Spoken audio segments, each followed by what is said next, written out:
Assalamualaikum warahmatullahi wabarakatuh. Allahumma sholli ala Muhammad wa ali Muhammad. Siang ini Pak D mau bercerita atau mau berbagi tentang bahasan awal tentang industri kuliner yang akan kita coba bahas dari awal ya. Secara umum industri kuliner itu ada dua jenis, yaitu food industry sama food service.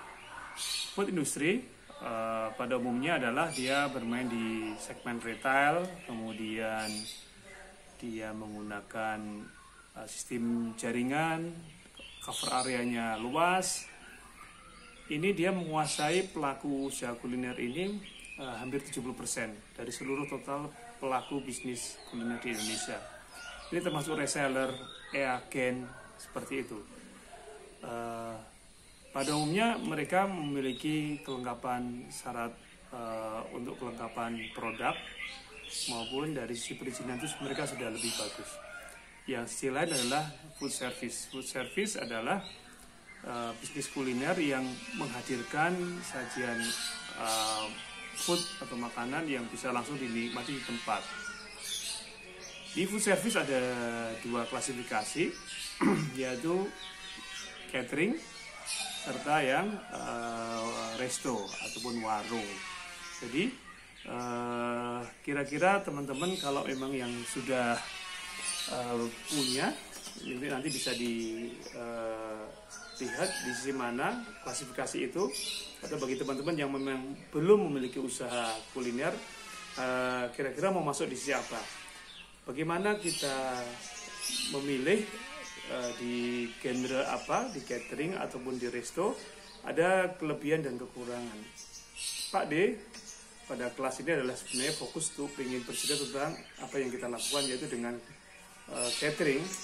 Kenapa kita memilih catering dibanding dengan resto di awal-awal kita memiliki usaha? Yaitu untuk catering sebenarnya itu kita yang paling diuntungkan adalah kita tidak perlu tempat yang khusus kayak store. Jadi catering itu bisa dimulai dari rumah kita, dari dapur kita. Sementara kalau resto harus memiliki tempat yang strategis, kemudian mudah dilihat orang, banyak laluan, pada banyak pelaku usaha.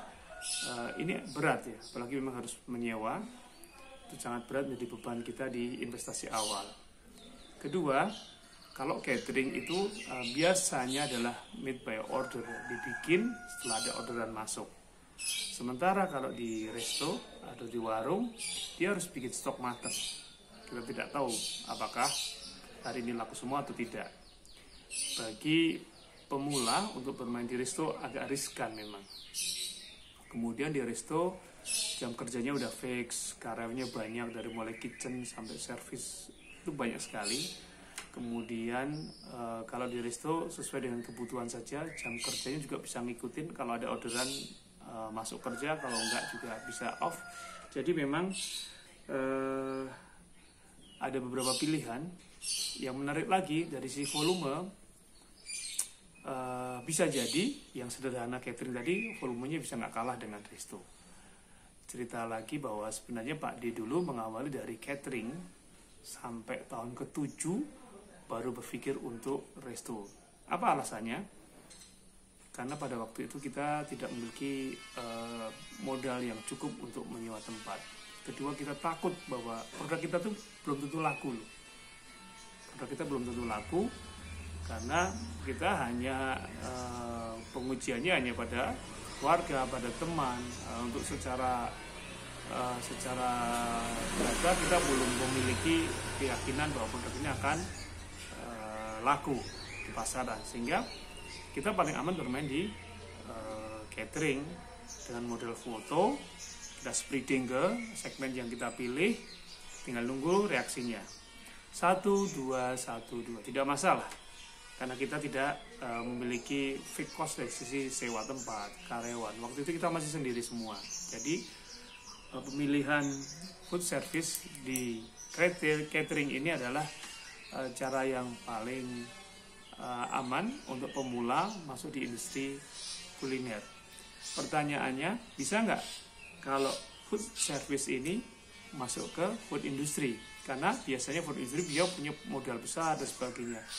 Walaupun perizinannya itu tidak selengkap food industry, bisa disiasati dengan kita menjadi supplier bagi industri yang besar, kayak kita menyajikan produk yang setengah jadi untuk didistribusikan, dijual di industri resto yang menyediakan siap saji yang secara besar. Jadi ini cara kita mengupscale, walaupun kita masih food service, bisa menjadi semi food industry dengan menyebarkan secara lebih luas jangkauannya pada bahan-bahan pangan yang kita punya semi matang, di mana nanti customer kita adalah resto yang atau cafe yang memasak, mengolah lanjutan dari produk-produk kita. Ini tidak diperlukan izin khusus seperti MD, BP POM, kemudian HAKI, kemudian halal.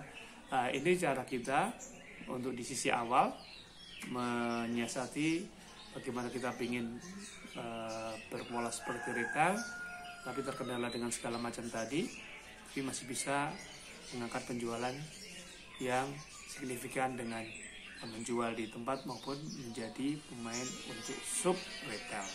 Begitu cerita Pak D. Kalau ini ada yang lolos, ada yang salah, ada yang perlu dikoreksi, tolong komen ya. Atau hal yang memang tidak pas, tolong dikomen. Terima kasih teman. Lanjut nanti cerita berikutnya.